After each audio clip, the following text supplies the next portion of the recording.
قالوا يا أبانا استغفر لنا ذنوبنا إنا كنا خاطئين قال سوف أستغفر لكم ربي إنه هو الغفور الرحيم صدق اللہ العلی العظیم۔ رفقائے گرامی، گھر آپ کا خوبصورت ہو یا بدصورت ہو، آپ کے گھر میں نعمتیں ہوں، کم ہوں، زیادہ ہوں، آپ کا گھر چھوٹا ہو یا آپ کا گھر بڑا ہو، گھروں میں روزانہ کی بنیاد پر جو کوڑا کرکٹ ہوتا ہے وہ منوں اور سیروں کے حساب سے نہیں ہوتا، وہ چٹاکوں کے حساب سے ہوتا ہے۔ لیکن روزانہ کی بنیاد پر گھر کو صاف کیا جاتا ہے تب گھر صاف رہتے ہیں۔ اگر سال ہر سال تک آپ گھر کی صفائی نہ کریں اور کوڑا کرکٹ روزانہ کی بنیاد پر باہر نہ نکالیں تو ایک دن ایسا آئے گا جب آپ اپنے گھر میں رہ بھی نہیں سکیں گے، کھا بھی نہیں سکیں گے، پکا بھی نہیں سکیں گے۔ یہ ایک حقیقت ہے۔ آپ کے پاس ایک شیشہ ہے، اس کے اوپر ایک دھبا لگ جاتا ہے، اس کے اوپر ایک نقطہ لگ جاتا ہے، اور اس شیشے کے اوپر وہ لگا ہوا دھبا آپ صاف نہ کریں، دھبے کے ساتھ دوسرا دھبا لگ جائے، نقطے کے ساتھ دوسرا نقطہ لگ جائے، ایک دن ایسا آئے گا کہ شیشے کا سارا منہ کالا ہو جائے گا، اور شیشہ تو ہوگا لیکن وہ شیشے جیسا کام نہیں کر رہا ہوگا۔ ضروری ہے کہ شیشے میں منہ دیکھنے کے لیے، شیشے کو شیشہ رکھنے کے لیے اس کو روزانہ کی بنیاد پر صفا کیا جائے۔ یہ ہماری جہاں مسجد ہے، اڑوس پڑوس میں سارے مستری حضرات ہیں، یہ سب جانتے ہیں کہ گاڑی نئی ہو یا گاڑی پرانی ہو، گاڑی اپنا کام نکالتی ہے۔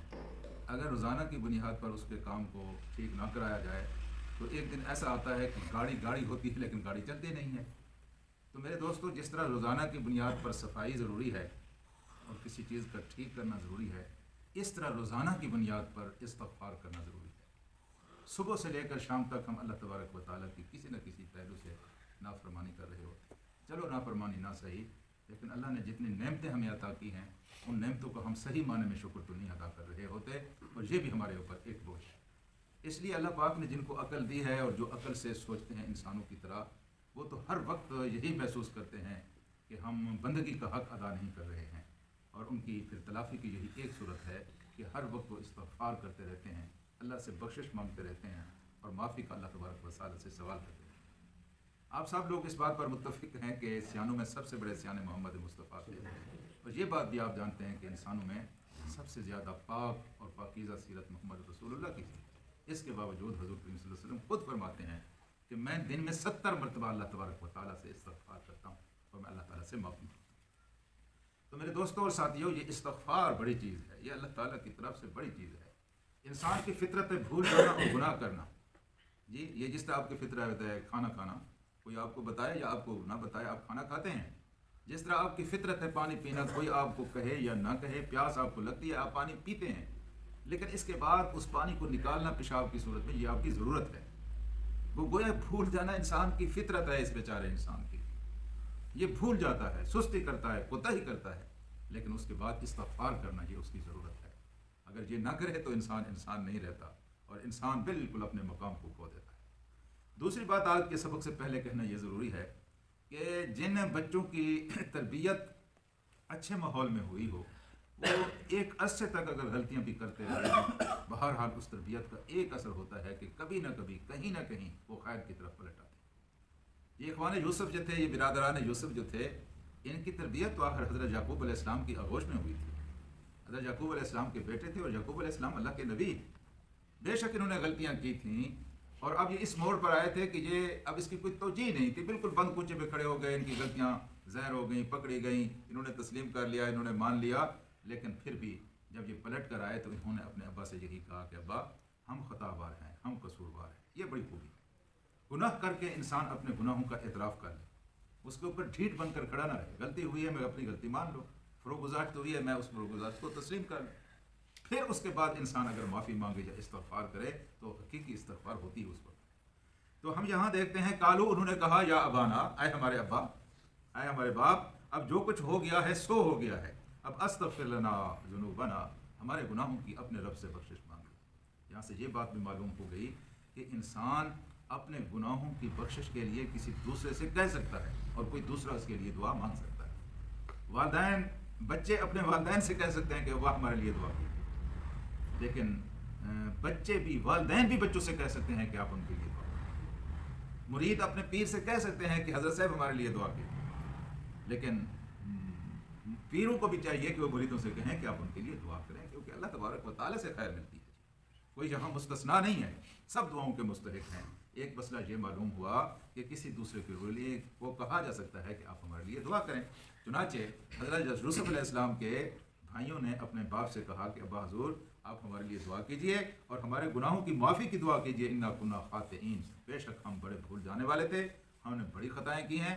और कोई छोटी ख़ताएँ नहीं थी हज़रात, 25 साल तक 2 नबियों को उन्होंने अजियत दी थी। एक दो दिन नहीं, 1-2 महीने नहीं, 1-2 साल नहीं, पूरे 25-26 साल बनते हैं जब 2 नबियों को इन भाइयों ने तकलीफ दी थी। हज़रत याकूब अलैहिस्सलाम भी खुदा के नबी हैं और हज़रत यूसुफ अलैहिस्सलाम भी खुदा के नबी हैं। दोनों नबियों के साथ इन्होंने क्या किया। लेकिन देखिए अब यहाँ अल्लाह तबारक व तआला कौन सा तर्ज अमल पसंदीदा करार देता है। क़ाल सौफ़ अस्तग़फ़िरु लकुम रब्बी, छिड़का नहीं, डांटा नहीं कि ज़ालिमो, तुमने हमारी ज़िंदगी के इतने खूबसूरत दिन बर्बाद कर दिए, रात दिन तुमने हमें दुख दिए, तुमने हमें सिताया, अब जाओ ये नहीं। फ़ौरन सैयदना याकूब अलैहिस्सलाम ने कहा क़ाल सौफ़ अस्तग़फ़िरु लकुम रब्बी, मैं तुम्हारी अपने रब के सामने ज़रूर इस्तग़फ़ार करूँगा, तुम्हारी बख्शिश की दुआ मांगूंगा। तो क्या मालूम हुआ कि जब कोई इंसान अपनी ख़ता का इकरार कर ले और तस्लीम कर ले कि उससे गलती हुई है, फिर ये अल्लाह ताला की तालीम भी है और नबियों का शेवा भी है कि फिर वो उस गलती को, उस उज़्र को तस्लीम करें और उस उज़्र को कबूल करें। तो उन्होंने कहा कि मैं तुम्हारे लिए दुआ मांगूंगा, सौफ़ अस्तग़फ़िरु लकुम, लेकिन अनकरीब दुआ मांगूंगा। उस वक्त नहीं कहा कि अभी मैं दुआ मांगता हूँ। तो यहाँ एक बात और भी मालूम हुई कि दुआ मांगने का भी एक वक्त होता है। यहाँ मुफस्सिरीन ने लिखा है कि 2 वजूहात की बुनियाद पर हज़रत याकूब अलैहिस्सलाम ने फ़ौरन दुआ के लिए हाथ नहीं उठाए। वादा फरमा लिया कि तुम्हारे लिए दुआ करूँगा और अनकरीब दुआ करूँगा, लेकिन 2 वजूहात हैं जिनकी बुनियाद पर सैयदना याकूब अलैहिस्सलाम ने वादा फरमाया लेकिन दुआ नहीं की। एक वजह तो ये थी कि आप ख़ुद हज़रत यूसुफ अलैहिस्सलाम से बात करना चाहते थे कि यूसुफ तू बता, तूने भाइयों को माफ़ कर दिया है, क्योंकि ये मसला हुकूकुल इबाद का था। अल्लाह के हक़ तो माफ़ कर देता है अल्लाह ताला, लेकिन बंदों के हुकूक जब तक बंदे माफ़ ना करें उस वक्त अल्लाह भी माफ़ नहीं करता। याकूब अलैहिस्सलाम के साथ जो कुछ बीती थी उसका अख्तियार उनको था, उन्होंने चलो माफ़ कर दिया। लेकिन हज़रत यूसुफ अलैहिस्सलाम से उन्होंने पूछना था कि भाई आपके दिल का क्या हाल है, आपके साथ आपके भाइयों ने बड़ी ज़्यादती की है, आपने उन्हें माफ़ किया है या उन्हें तुम माफ़ नहीं किया। और अगर हज़रत यूसुफ अलैहिस्सलाम इनकार करते तो शायद हज़रत याकूब अलैहिस्सलाम उन्हें कैल फरमाते, लेकिन हज़रत यूसुफ अलैहिस्सलाम ने भी बिल्कुल वही कहा जो याकूब अलैहिस्सलाम ने कहा कि ठीक है, तुमसे ख़ता हो गई है, ला तस्रीबा अलैकुमुल यौम, आज तुम्हारे ऊपर कोई बदला नहीं है, हम तुम्हें माफ़ करते हैं। हैं जी। तो मेरे दोस्तों और साथियों, और दूसरी वजह ये थी कि दुआ का वक्त होता है जी, ये अल्लाह के रसूल ने बताया, हमें तो पता नहीं था, अल्लाह के रसूल ने बताया है कि दुआ की कबूलियत का एक वक्त होता है। और जब अहम तरीन दुआ मांगनी हो तो उस वक्त को ढूंढना चाहिए, उस वक्त का इंतज़ार करना चाहिए, उस वक्त पर दुआ करनी चाहिए। और वक्त दुआ या कबूलियत दुआ का सबसे खूबसूरत वक्त यही चंद घंटे पहले, 1 घंटा पहले, ये रात का पिछला पहर जो है, ये तहज्जुद का वक्त, ये कबूलियत दुआ का वक्त होता है। आपकी सेहत का मसला है, आपके रोज़गार का मसला है, आपके ख़ानदान का मसला है, आपका कोई ज़ाती मसला है, तो इसके लिए लाजिम है कि जब आप दुआ करें तो वक्त का इंतखाब करें। और वक्त का इंतखाब ये है कि तहज्जुद के वक्त दुआ करें। हज़रत याकूब अलैहिस्सलाम ने इसलिए उस दुआ को मुलतवी किया कि तहज्जुद के वक्त मैं अपने बेटे के लिए दुआ करूँगा। तो कहा कि क़ाल अस्तग़फ़िरु लकुम रब्बी इन्नहु हुवल गफ़ूरुर रहीम, बेशक मेरा रब जो है वो गफ़ूर भी है और वो रहीम भी है।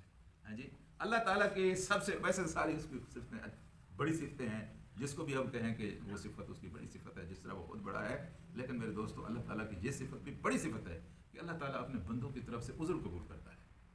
भाई मैंने ये गुनाह किया, अल्लाह बस इस वजह से किया, उज़्र आपने पेश कर दिया, अल्लाह ताला कहता है कबूल कर, माज़रत कबूल करता है। वो लोग जो माज़रत को कबूल नहीं करते, उज़्र को कबूल नहीं करते, वो अच्छे लोग नहीं होते। ये अल्लाह की आदत है, ये अल्लाह की सुन्नत है कि अल्लाह उज़्र कबूल करता है जी, इसलिए वो गफ़ूर भी है और वो रहीम भी है। तुमने उज़्र पेश किया है कि हम भूल गए, मान लिया, अल्लाह तबारक व तआला तुम्हारे गुनाहों को ज़रूर माफ़ कर देगा। ये हज़रत याकूब अलैहिस्सलाम ने अपने बेटों से कहा। इसके आगे क्या हुआ, बड़ी अहम कहानी मोड़ पर पहुँच गई है। इंशाअल्लाह उसका कल तज़किरा करेंगे। अल्लाह से दुआ करते हैं कि अल्लाह ताला हमें कुरान को समझने और इस पर अमल करने की तौफ़ीक़ अता फरमाए। अल्लाहुम्मा सल्लि अला सय्यिदिना